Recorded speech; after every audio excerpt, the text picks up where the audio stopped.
Hello, ladies and gentlemen, and welcome back to another episode of Season 2 of the Rule 34 podcast. I'm your host, Jack, joined by my fellow co-host, Dominic Castillo. Alright, so we are back. How have you been, Dom? Last we checked in with you, you were doing finals. I was. But finally, the finals have finished, thankfully. Final grades have yet to come in. However, I'm finished.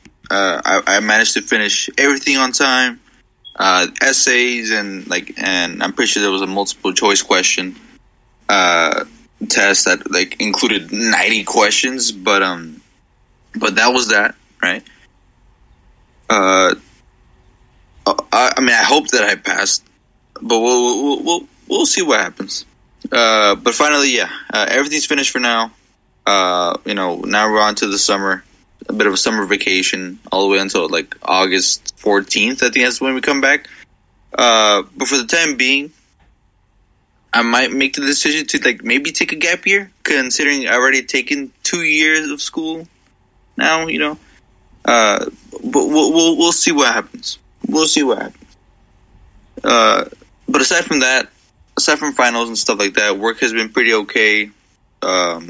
Everything else has been pretty just the same. It's been feeling pretty slow these days. However, some big things have also been going on in the background recently. But yeah, nothing much has changed. How about you, Jack? How have you been? I've been doing pretty well. I think I stated here I don't know if I stated here on the podcast, but I know I said it on the one with Mr. Solis because I was explaining to him how I wouldn't be able to watch an event coming up. But next week, I will be in Colorado. Whoa, that's crazy. Yeah, I will be traveling for a wedding of one of my cousins. And I'm trying to think. Okay, so I'm going to leave on a Wednesday. But you and I apart from just, sometimes there being scheduling conflicts or, us struggling to come up with a topic, if we're being honest. For the most part, we record on Tuesdays, so I leave Wednesday next week. So we should have an episode out before I leave, and I will be back in time to record another episode the week after, probably. Yeah. So we should be fine. But yeah, I'm going to be traveling next week. Exciting time. It's going to be a pretty long drive. That's one of the big things. I think Colorado is like a 14-hour drive or something like that where we're heading. And Jeez, so man. I'm already packed because I joked around with my family. I said I'm able to pack because I don't go out. The rest of them obviously go out, work or and stuff like that. So I was joking around. I was like, well, I can start packing now and be prepared ahead of time because it's not like I work or anything, Right. So I've already packed all my clothes. I already got all the clothes for the wedding and stuff like that. And yeah, all dog foods are. Sorry about that. That was something in the background. Audio went off. Sorry if that was a bit loud. But yeah, that's pretty much what's been going on with me. Another thing, I guess, to kind of delve into it real quick, Don, because I want to talk about it a bit. Yeah. It's always a meme, about people getting into Minecraft for it's usually a 2-week period, the memes where it's you get hyper fixated onto Minecraft with a group of friends and then you never touch it again. Yeah, true. I started playing Minecraft again recently, and I've just been fully customizing this village that I found where it's I'm creating specific homes because for those of you who play Minecraft, and Dom, too as well, it's the villages, they're pretty unique looking, but also they're it has a sense of how would you say not uniqueness, basically everything just kind of looks the same, right? Right. And even for the different professions in the game that villagers can have, such as being an armor maker or a weapon maker, they still pretty much live in like the same type of homes. They still design the same, you know. Uh-huh. So like I took it upon myself to start to like customize the village that I found, and so I've just been really focused on that. Like I've been creating different homes for the villages. I've been doing all this stuff, building, and like it even got to the point where like not yesterday but the day before, I had been playing for so long that when I finally stopped, I didn't realize it was like 1 in the morning. Oh wow. Yeah, I was like, I was super caught off guard, but I was like, wait, I've really been playing for that long, and that's when I knew it was time to go to bed. But I mean, that's like the magic of Minecraft. You get so fixated, but it's all about like the the time you put into it pays off, right? Kind of, yeah. It's because I would argue that despite the amount of time you put into Minecraft, not forgetting the fact that sometimes you might just forget of that, time just passes so quickly, but that's because you're having fun. Time flies when you're having fun. So I would say it was time wasted well, maybe, kind of. Yeah, you know what I mean.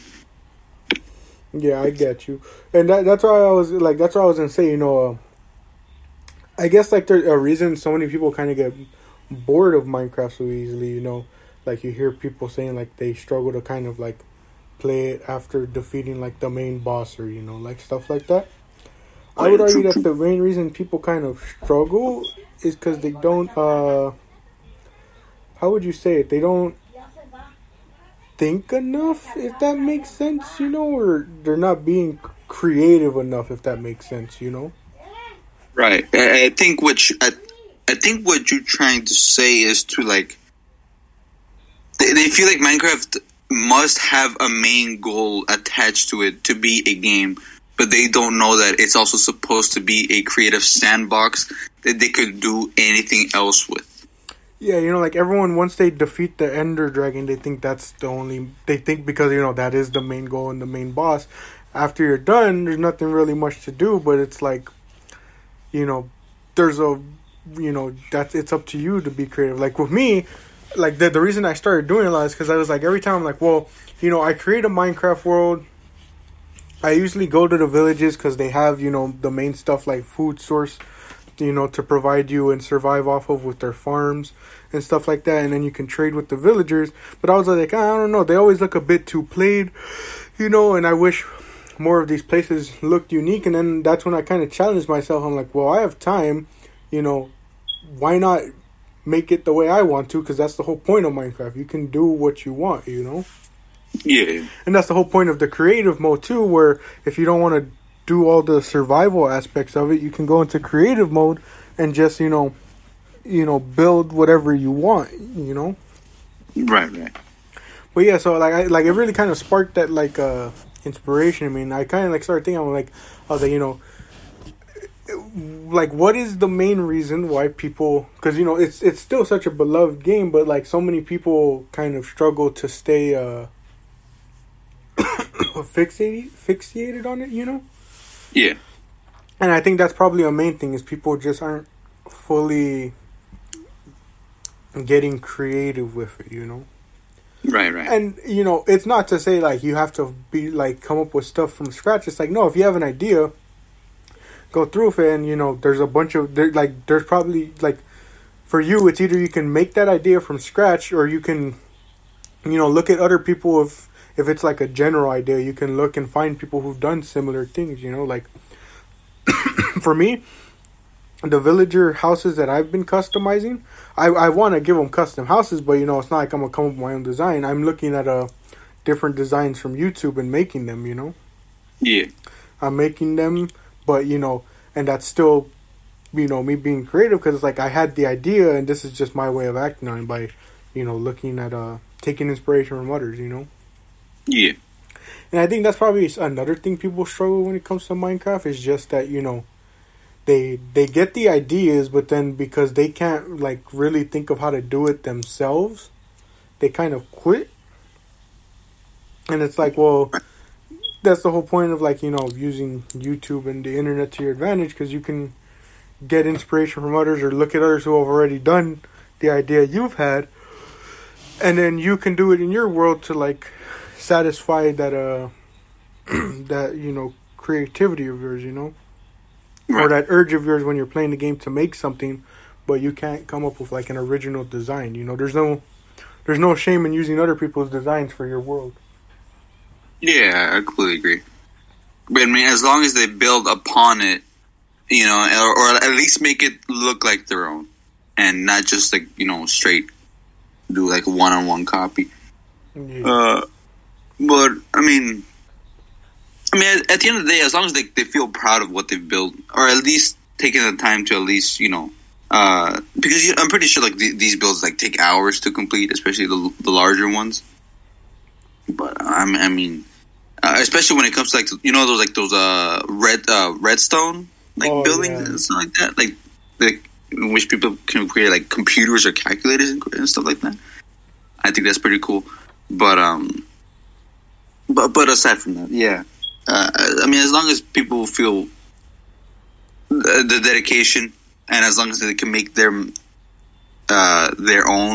I guess, sort of version, or at least their own interpretation of whatever they're trying to build, it should be Gucci. Mm-hmm.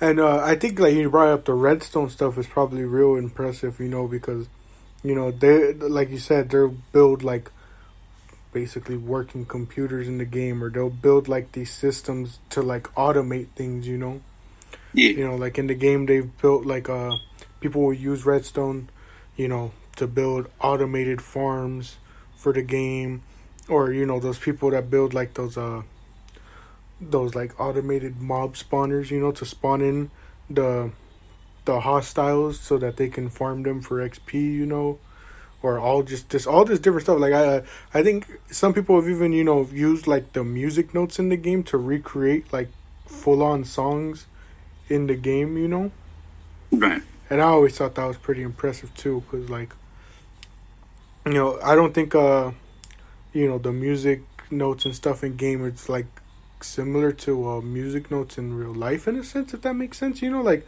the way to, like, put it all together is probably way different. So to be able to recreate full on songs in the game is pretty cool too. And you already know it probably takes them, like, long amount of hours, but that just shows your dedication to it. True that. But tying into all that, specifically music, we have a very big topic to talk about today, don't we, Dom? Yes, we do. Yes. Yes. So, as we mentioned it in last week's episode, we are covering Kendrick Lamar's latest album, Mr. Morale and the Big Steppers. Now, we reviewed The Heart Part 5 that he had come out with, and, we had our own discussions about it, and we also discussed his album, our excitements for it and stuff. If I remember correctly, Dom, you and I said, because of the fact that Damn sold 600K, we predicted he could sell that or more. Yeah. I don't know how accurate, but let me see just how much his new album is projected to sell. I hope it's, like, completely knocked out the numbers we previously thought. I think I said, like, around 600,000, 700,000? Mm-hmm. So, on Apple Music, it got over 60 million streams first day. Right, jeez. But the actual, like, sales, and I think it's because, I don't know if physical copies are included in this, but I'm pretty sure it was actually lower than 600K by, like, a significant amount. It is projected to sell. Usually it gives it to me, like, in a straight Google search, but I'm having to read this article. 350K. So that's like half. Wow. And I mean, for a lot of people, that kind of seems like a disappointment in a sense. Because, I mean, I don't know. I think maybe, you know what it probably is, like, in my opinion? Because, I don't know, we'll get into the details on the album, but, I think it's because, you know, I think the reason Damn got that many was because it was more commercially made, if that makes sense. You know, like, you had Humble and Element, you know, songs that, you know, kind of sounded like radio songs. And you can find a couple songs maybe from this album, but I don't know. I don't know if you feel the same way, but maybe the reason it doesn't have that high of sales is because it's not necessarily a radio album, you know, songs that you're going to hear on the radio. Maybe I'm wrong because I don't really listen to the radio, but, you know, maybe it's probably not getting that promo because, you know, I mean, that's to be expected. You don't really expect a lot of, like, radio hits from Kendrick Lamar, you know? Right. Mainly because of, you know, a lot of the topics he broaches on his music, you know? You really won't expect to hear a lot of that on the radio. Which is funny to say, though, because Swimming Pools is a song about, you know, alcoholism, but yeah, it's played on the radio because people essentially use it as a drinking song when it's actually, you know, talking about the negatives of drinking, you know? Yeah. But, so anyway, that's the first week sales. It's definitely very significantly lower than what we had expected. But does that really change anything? Because I think you and I can both agree, though it matters a little bit for the most part, sales shouldn't really matter when it comes to music enjoyment and solidifying whether an album was good or not, you know? Yeah. But so, let's get straight into it. First off, what were your first impressions when listening to this album, though? So, starting off, it felt, I don't know. I like the piano bits from, what was the name of the song? What was it? The majority of the what am I saying?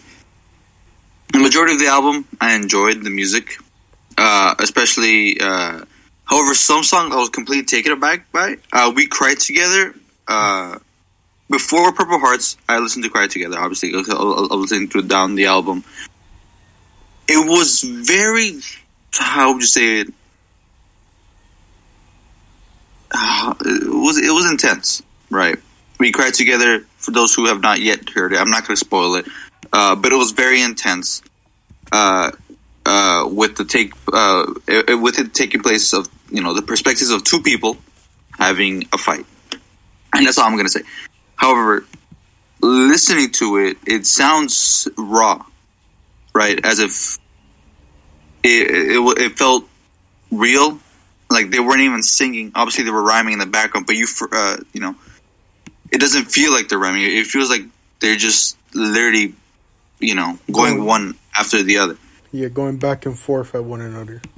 Yeah, and it just, I mean, personally, I haven't heard this type of, like, you know, between my parents and stuff like that. You know, but personally, aside, I don't know.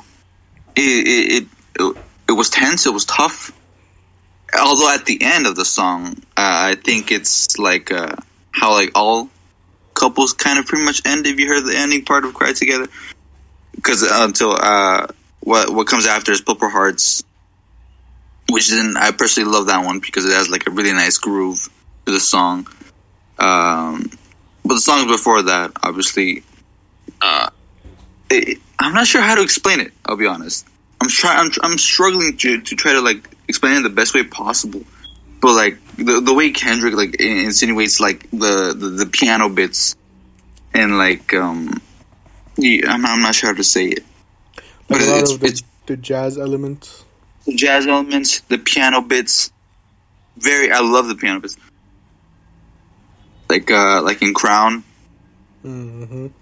And but aside from that, I think the whole major perspective of the music was in terms of perspective, right? Different perspectives from different people However, but we're trying to get the perspective of Kendrick in this situation.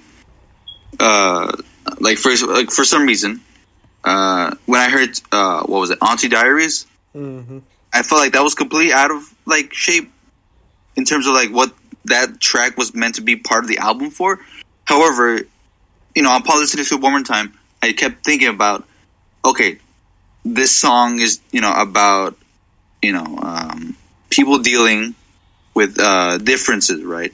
So as we know, I think his I might be wrong, but I think it was his uncle, right, that turned transgender, and then his friend also turned. Well, I don't know. I think it was his cousin. With auntie? I think it was his cousin and his uncle. Uncle and cousin, yes. And then it was, I'm pretty sure it was all about trying to get through all of the bad hatred that might come in. But that's because people want to become who they are, or trying to follow who they think they really are, and stuff like that. I might be saying it completely wrong, but following that, it's all about the perspective of trying to, how would you say, accept for who you are and try to ignore those who are trying to go against you. But for those who are trying to go against you, they should also try to think about, not everyone is who they seems, and they are always trying to follow who they are in terms of their identity. And if they want to stick with their identity, well, let them be happy with it. Don't go against it because, no one's trying to go against you because you're trying to be you. Something like that. But yeah, the ending songs, Mr. Morale, Mother I Sober. Mother I Sober was pretty intense. Listening to Mother I Sober with the piano bits as well, I feel like it felt weird because Mother I Sober felt kind of intense, and then the transition to Mirror, it felt like a fresh gasp of air, just coming in, knowing that in Mirror, I think it's just Kendrick now just wanting to focus on himself. I'm pretty sure he just keeps saying there's some sort of like reflection, if you catch my drift. Because he's just saying that now he wants to choose himself. He apologizes because he wants to focus on himself and his music, and his spirit, right? Which also goes back to Rich Spirit, saying that he wants to be rich in the spirit, and I think he also mentions broke phone, meaning that he doesn't really care about the materialistic things too much, but he just wants to focus on himself and his spirit, and stuff like that. What else? I think Count Me Out was also something really special in terms of its message. I didn't like the music too much because they just kept saying Count Me Out too much. That's just my personal thing. I think that was special in terms of I think him also not caring about everything else and just focusing on himself again, which was something. However, also the introduction of having Kodak Black as a means for a feature, I thought that was kind of weird. What are your thoughts having Kodak Black? Because I think we all know over the years there's been controversies with having Kodak Black. I personally feel like it was. I don't know. It personally felt like as if we're trying to bring him back with open arms. I think that's what Kendrick's trying to do, to right the wrongs with everything that's been going on over the years. Yeah, but it felt kind of odd in a sense, because they're two different styles, So it was kind of odd seeing that feature when I was looking through the track list as songs were playing and as I heard it, and he wasn't bad, he still, he did pretty well for the most part. Yeah, he didn't do bad at all. Yeah. But yeah, I can understand. A lot of people were kind of really confused by his inclusion. But like you said, I think throughout the album, when you're looking at a lot of what he's saying, both Kendrick and Kodak, you see the point that you're bringing up. That it's maybe being more accepting of his change and growth. Right. And real quick, Dom, will you allow me to kind of elaborate in a sense, because of all the stuff you've been saying, it's really good, and I kind of want to build upon it. Yeah, no problem. Do what you got to do. Yeah, so for me, obviously off first listen, I was pretty much. I mean, there was some songs where I wasn't liking as much, but for the most part, it was pretty enjoyable, especially the first listen. But going to what like a lot of Dom was saying, like I was listening to a lot of Dom's analysis, and so I kind of want to build upon a lot of it. Obviously first off, "We Cry Together" was a notable song from her because basically it's just a straight up argument, a 5-minute argument over a beat, and though hearing that many people might think that won't work, it was still like a pretty crazy first listen, like it was one of the songs that got a ton of people talking because they were just like, what are we listening to, like this is just like pure raw energy of two people going back and forth with one another. Obviously it sounds like a very toxic relationship. They're just throwing insults at one another, arguing, and it was a pretty hot topic, and like you said, it's followed by "Purple Hearts," which is more of like a love song, and it's kind of to show that that like obviously the arguments that they were having, the insults they were throwing, it's like it's not okay, but it's also kind of showing a sense of like, because like you said, this album's about like perspectives and stuff like that, so it's like from this perspective, it's like from those people that like they get into these arguments and then kind of just make up right after, in a sense, Yeah. like they'll spew such hatred at one another, but yet the next minute they're fine and in love, based off of like the love song that was played, and then the main thing that you mentioned was like the whole thing about this album is a lot about perspectives, which was kind of the clue we got from The Heart Part 5, because he started talking about looking at life in different perspectives, as shown especially in the video through the different faces that he had put on. But so it's about different perspectives, but at the same time, like you said, it's also for the most part from Kendrick's perspective and from a lot of what he's been going through. And this album is kind of split into two. It's kind of like a double album in a sense, but not really, but like it's split into two halves, and that's more emphasized by the end track "Mirror," basically saying, he's looking into a mirror, reflecting on himself and all his traumas and experiences and problems, Yeah.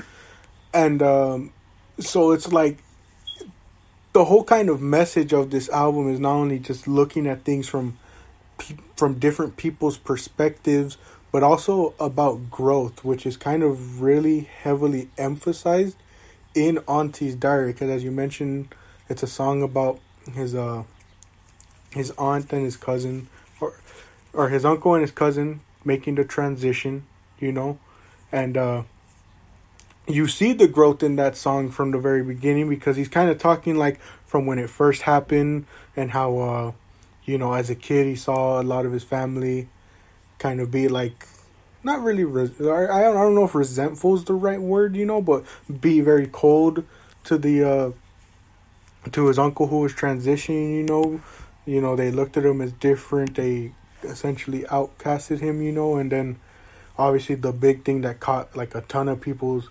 attention, was the use of the F slur on there as well, like multiple times. Right. But as it is kind of terrible that like he used it, but in the terms of a greater story being told, he's using it to show that like he says it himself, they didn't know better as kids, but when he grows up he realizes how much hate can be behind a word, Right. And he kind of shows that growth, because it goes from like it goes from using that slur because just everyone else does it, to then using it because it's just in a joking matter and it's not hurting anyone, to realizing finally the true extent behind that word, and especially at the end, he talks about, how he was called out on his hypocrisy, where it was like, you say you're using that word, or you say it's fine using that word in context, but here you are on stage, ridiculing a fan for using the N-word, I remember, yeah. So that shows his level of growth in just one song, demonstrating his growth from a child till then, where it's like he's finally realizing, just the amount of hate behind such words and such slurs, and how, even years later when he was adult, he was still learning and growing and learning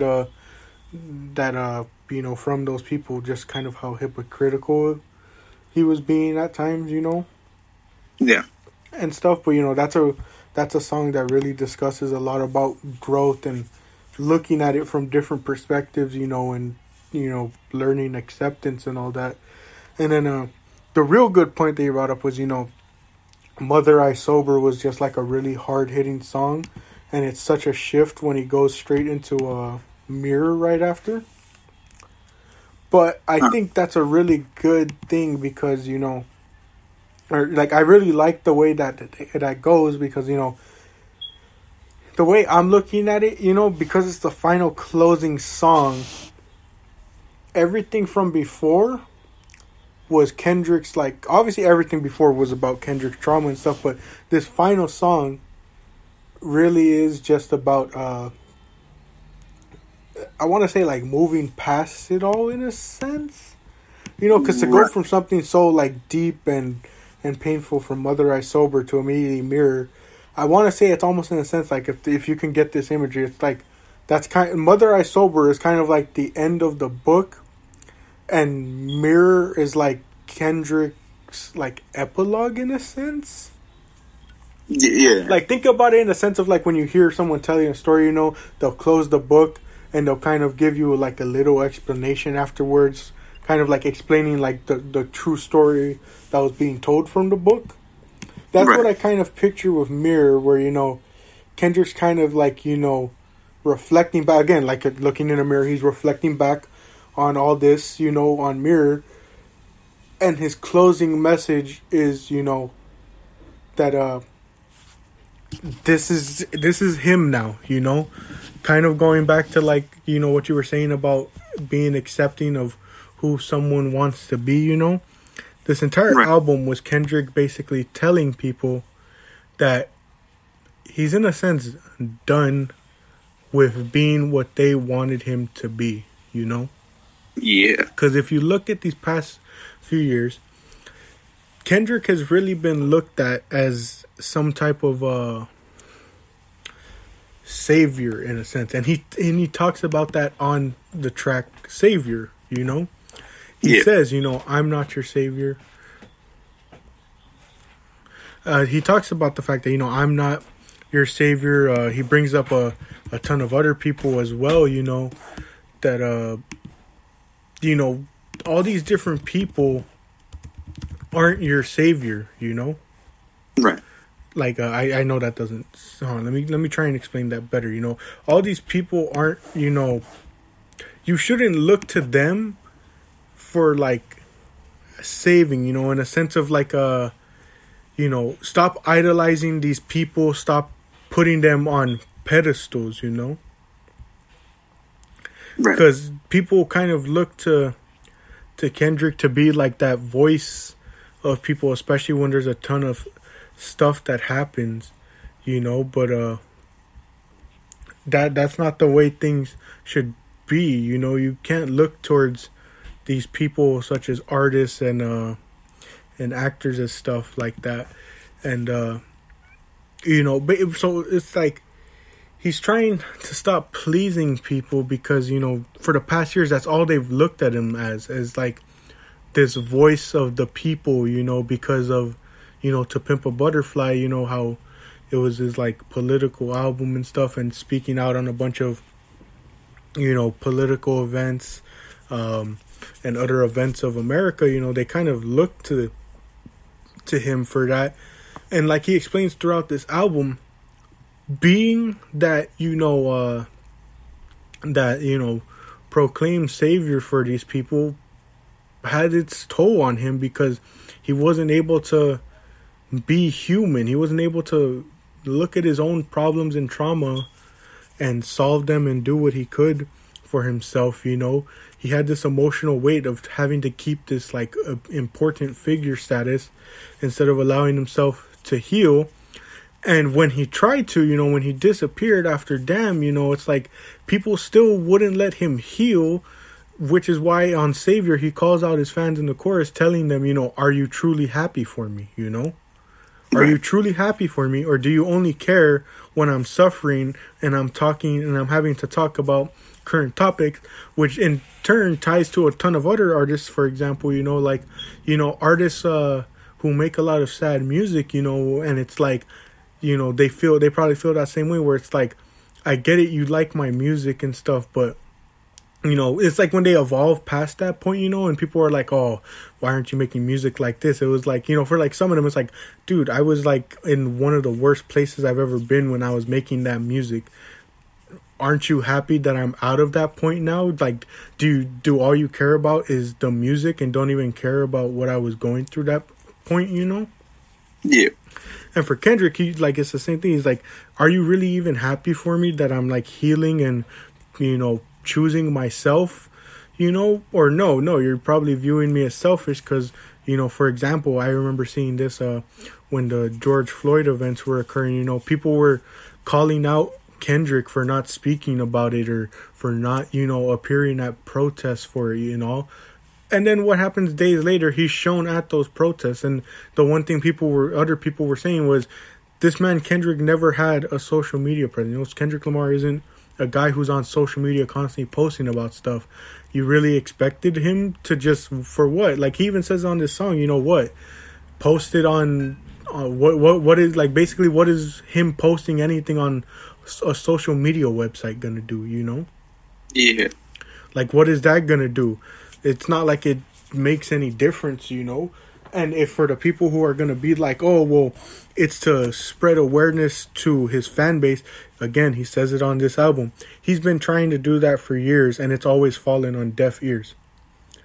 He's always tried to speak out about these different topics, and it's always fallen on deaf ears. And so finally, on Mirror, he's just basically telling you, and he said it a couple times throughout the song, but he's putting himself first finally, you know?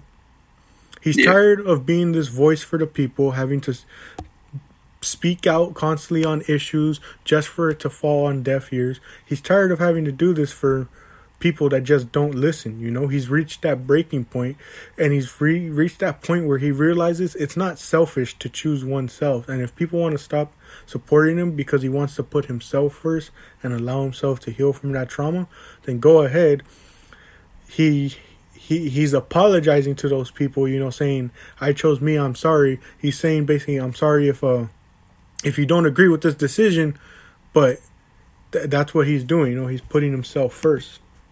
And, you know, you can't really blame him for that after all these years of, you know, like Anthony Fantano put it best. I was watching his review and he said it best, you know, that he kind of developed this savior complex, feeling like he had to be the one to speak out on things and be the voice of these people because they made him out to be one, you know. And it's nice to now see him looking back on that and being able to speak on it and kind of you know, speak out against the fact that, you know, he allowed that kind of a complex to build because it just wasn't healthy for him. Right. But otherwise, I mean, dude, there was just a ton of stuff that he really talked about on here, you know?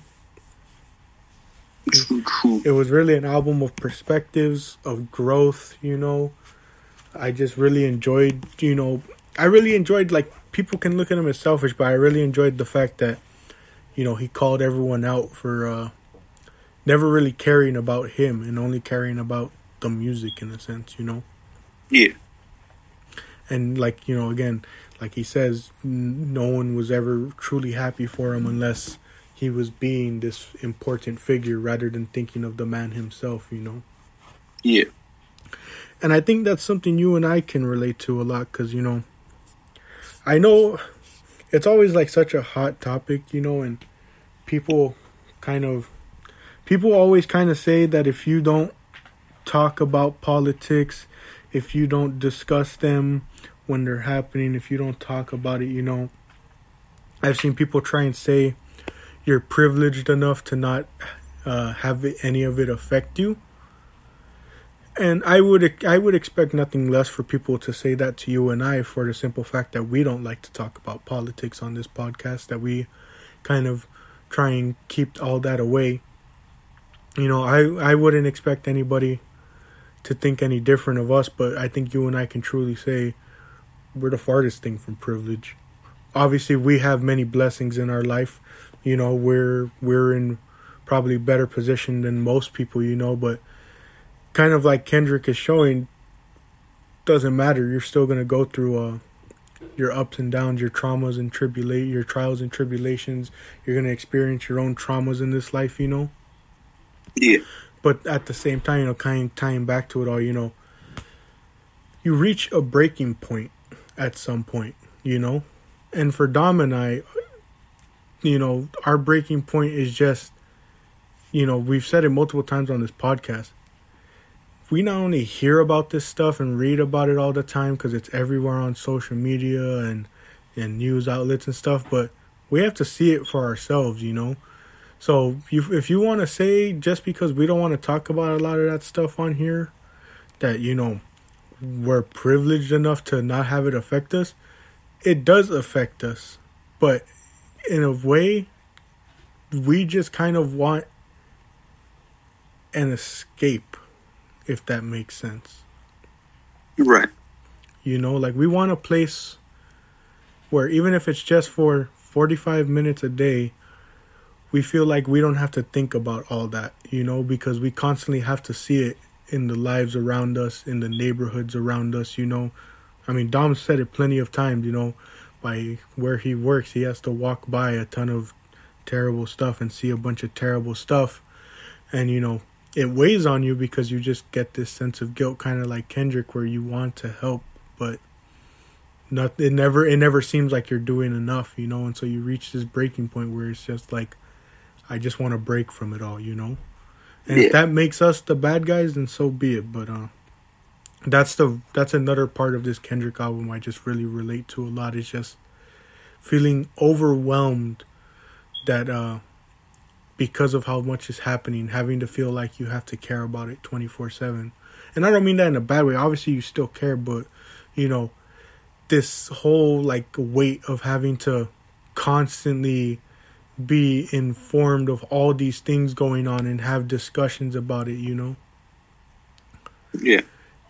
But any other thoughts from you, Dom? We have about 1:20 left. Sorry, I kind of spoke for almost a majority of this. Nah, it's fine, it's fine. I just personally felt like it was an absolute slapper of an album. I really loved it. It was good. It was refreshing.